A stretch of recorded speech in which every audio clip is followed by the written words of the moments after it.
Good evening. So, Monday, January 5th. Let's do this before I run out of time or get too tired. So, we're going to start with the S&P.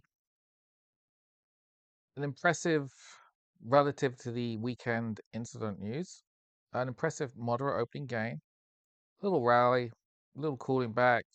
Price structures a little baby bull flag. Tuesday might open a touch weak to tag the gap, and then off we go again. Uh, doesn't mean Tuesday will be net higher, but we're clearly going to take out that high, 69.45, and then onwards to 7,000. I'm pretty confident we'll see 72 to 7,300 by the end of March, aka spring. On the daily chart, there is notable that the Friday's black candle did not play out. You could even argue that multi-day structure is a bull flag, but regardless. Moving on, the two leaders, and I like to call them that. Russell, actually very significant gains at 1.6%. Look at last Friday's candle, a little spike, from the 50-day. It's pretty good. And for transports, um, look at that. Friday's candle was bullish engulfing. That played out today. The highest close in over a year. All of it, I said it last week. This price action here, right? This is just bullish consolidation. It's just churn. That's all it is. It's just sideways chop before another move up. And here we go. We're off again.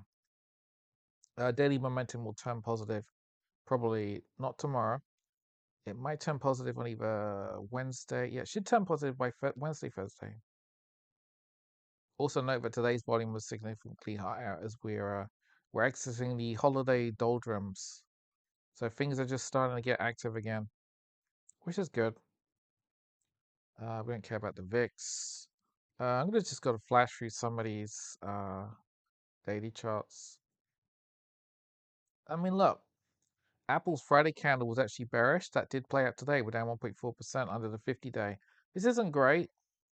I mean, I don't think it merits any hysteria, but you know, I mean, you could even say we're only a day or two from becoming oversold, and the last time we were oversold was, look at this. The irony is we're 267 and we're almost as oversold as we were. Well, we're approaching the most oversold since the April low when Apple was what's that, 168? Yeah, almost $100 lower. So you really, again, this is kind of just like it's just a little cooling wave. That's all it is. I mean, I accept that you can say, "Oh my God, we're under the 50-day. Oh my God, it's all over now, right?" I can't take it seriously. Come on, we're going up again. You want to try shorting Apple? Good luck with that. I don't care about that. Let's just skip just some of the more interesting names. What do we got? Yeah, Nico Eagle, 2.8% higher with a sector. American Eagle. Uh, yeah, I mean that's fine, right? I mean, you could even argue that today's candle's a bit spiky. They were selling retail names today. Home Depot was struggling in the morning, but I wouldn't worry about it particularly. Um, Surely First Majestic people will be annoyed, but I guess I'll go back to that. And look at that. Actually, that was printed a new historic. No, it's not a new historic high, but a new cycle high of 1808. You can see there was some sellers today, but hey, that's okay. You don't have to go up every single day. AMD, we have a stall from the 50-day down 1%, but you know, I guess you could argue maybe we'll tag red gap again.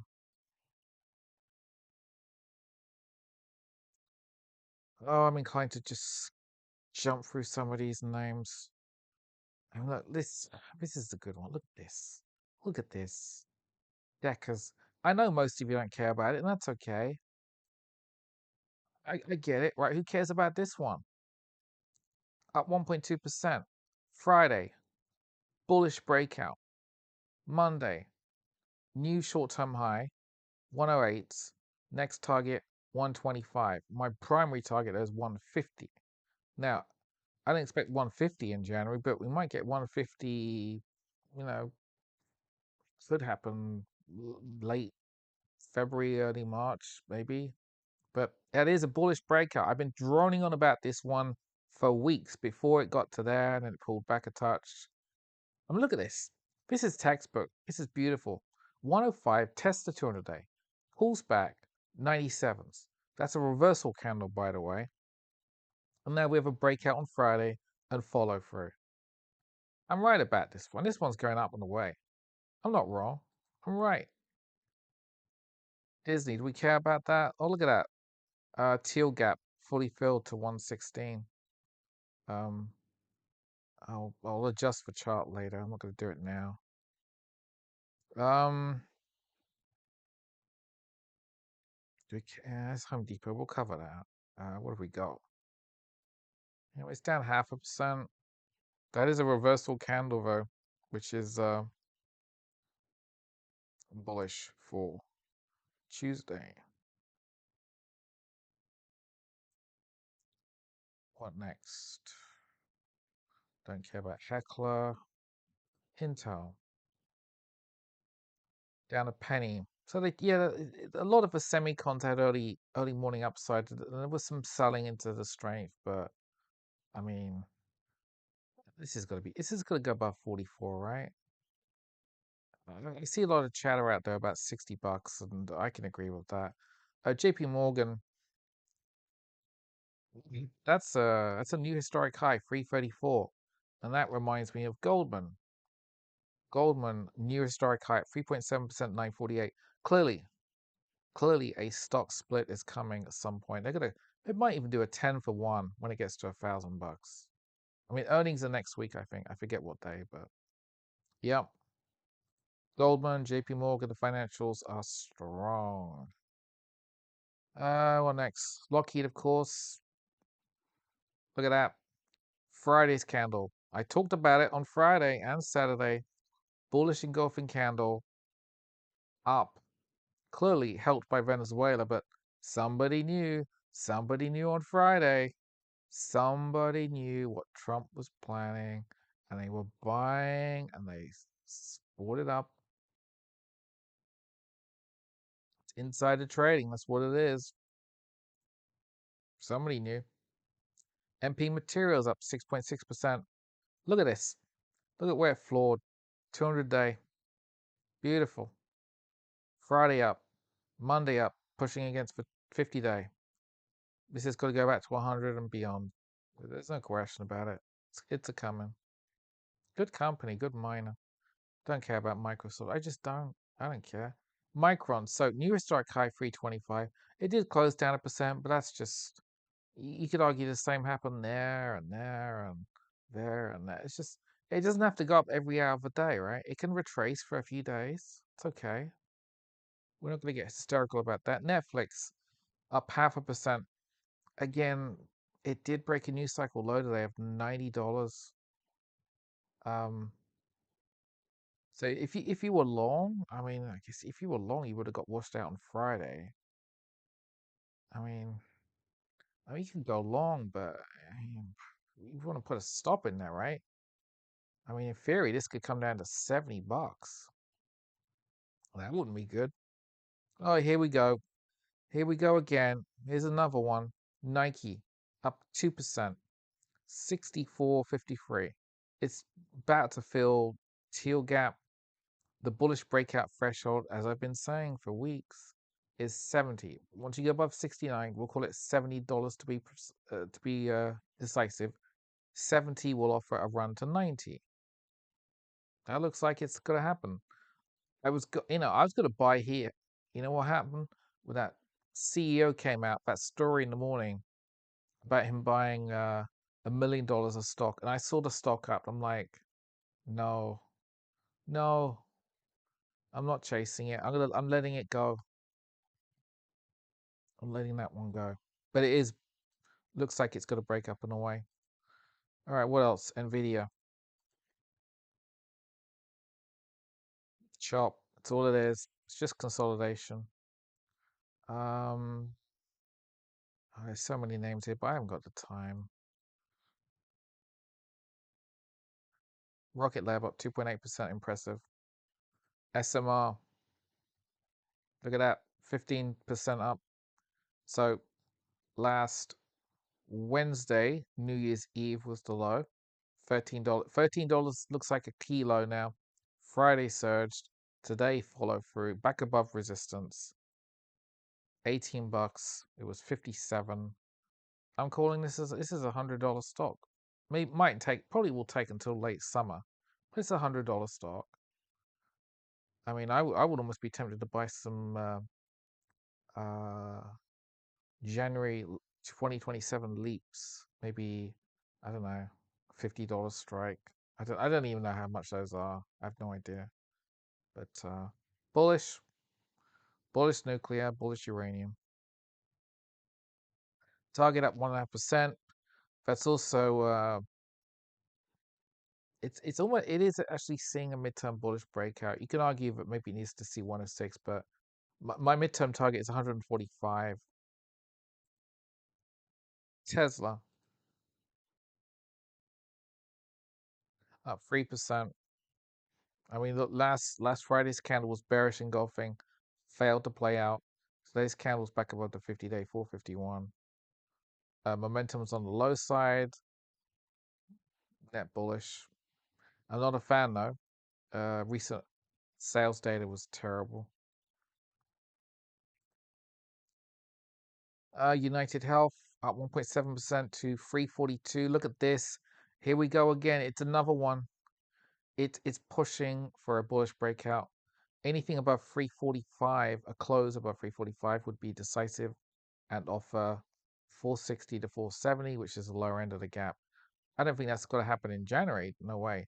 But we are in the process of seeing a bullish breakout, like Deckers, like Nike. Do I type it in? I'm not sure I want to type in my favorite ticker right now. I don't know. I don't think I will. To quote Captain America, I don't think I'm going to talk about it. I'm not going to talk about what I want to talk about. Nope, I'm not going to do it. I'm not going to mention it. I am not going to mention it.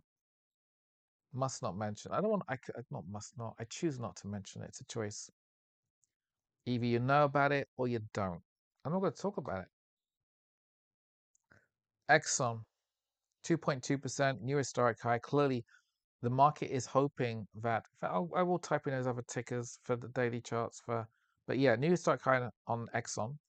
Halliburton had a great gain, 7.8% to 31. My target is 39 to 41. Petrobras, which somebody asked me about earlier today, down 1.5%, but the dividend deal is 10%. 10%. That's pretty attractive. There's a lot to be said for chunky dividends. SLB, again, much like Halliburton, the market is hoping that Schlumberger, Halliburton, Exxon, Chevron will be involved in infrastructure in Venezuela. The other one was Valero, I believe, VLO. Yeah, that was up 9%. That might actually be a new historic high today. Don't really know, don't care. I'm not even going to check. Um, I will look at rig though. Yeah, I mean, this is a thing. This is nonsense stock, right? We don't. I kind of, I almost want to delete the chart, but because I do actually track it. I do actually have a dedicated rig chart. Look, there it is. It's not much of it, right? There's no annotations, but the company doesn't make any money. Why would anyone buy it? It's like, no. Let's jump to the precious metals and the miners. Uh, GDX up 3.2%. It's a lot of chop, but you can't be bearish the miners, right? That would be stupid. Um, Bitcoin's heading to 100K. We know that. Um, Gold daily. Oh, this candle on stock charts. Yeah, that print is wrong. That's a bad print. We'll ignore that. We'll actually use GLD as a chart instead of that because that candle is just wrong. So there's a GLD candle. You can see that was Effectively, we're up $104 on the day, 2.6%. Friday's black candle failed to play out. It happens sometimes. But you can't be bearish the metals, right? We know the metals are going up midterm, right? We know that. Silver. Okay, that candle looks okay. Um,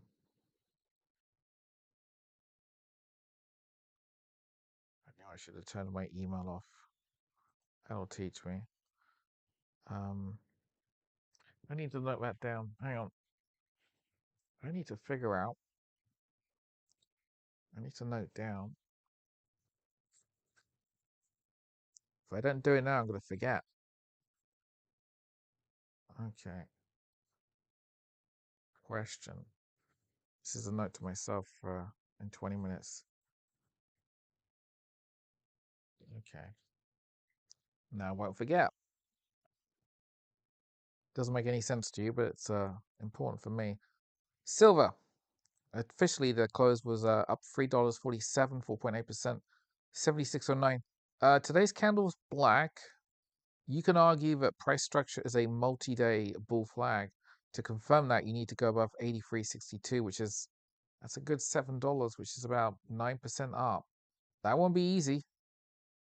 I mean, look, we still haven't had momentum go negative even for a day or two. It's overbought. That's the problem. Anything else? Oil. Let's look at oil on a weekly chart. I mean, that's kind of a hammer candle. It ain't bearish. It's short-term bullish, but again, mid-term bearish. This is We're still literally putting in lower highs, lower lows on a regular basis. Anything else to highlight? I know you won't care, but China market looks good. Look at that. Uh, Net high for the month by 1.4%, 4,023. My guess is that we're going to go to 5, at least to test that high from 2015, 51.78. And if that's the case, then stocks like Baba are going to break new highs. Baidu, wow, look at that. Baidu was $4.06. So this is why I don't like logarithmic charts. They make the price action look stupid. Most of my charts are linear scale. So you see this chart here. This is a logarithmic chart. It just makes the price action look kind of. I don't like it. I never did. If I change that to an arithmetic scale or linear, right? Look at that. That's more like it. You see, that's a nice linear scale. It does make all this bit squished up, but that's okay. I think it's just far better to have a linear scale. Anyway, what chart do I want to close on today? I don't know. I don't know. Oh, you know what? Copper. Why not? That's a good idea. Copper. Yeah, let's close on a copper daily. Copper was up 24 cents, 4.2%. New historic high, 596. Bodes rather bullish for silver. So yeah, look at this. We're only a couple of days into, well, 2 trading days into the year. Copper's already printed a new historic high. We're going to print the sixes maybe tomorrow. Doesn't matter when. And then onward to the sevens and the eights. I think we could easily see, well, we will see copper 7 later this year. I'm just wondering if we're going to see 8s or 9s. I don't know. Probably at some point we're going to see it, right? I mean, look at this. Look at the COVID low. $198 copper. 198. We're up by a factor of basically tripled. Tripled up in what's that? 1, 2, 3, 4, 5. Yeah, 6. Just just a touch under 6 years.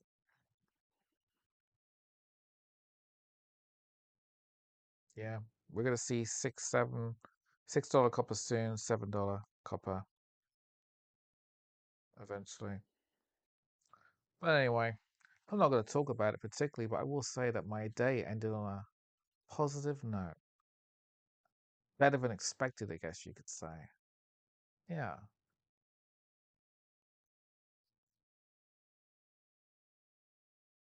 Oh, dear listener, if only you knew. I will merely say I will go to sleep better tonight than last night. And who knows, maybe I have a future. But a lot is dependent upon one thing right now. Shouldn't be that way. It's not a good way to live. But we'll see. Anyway, as I just said to somebody else earlier, good night from London.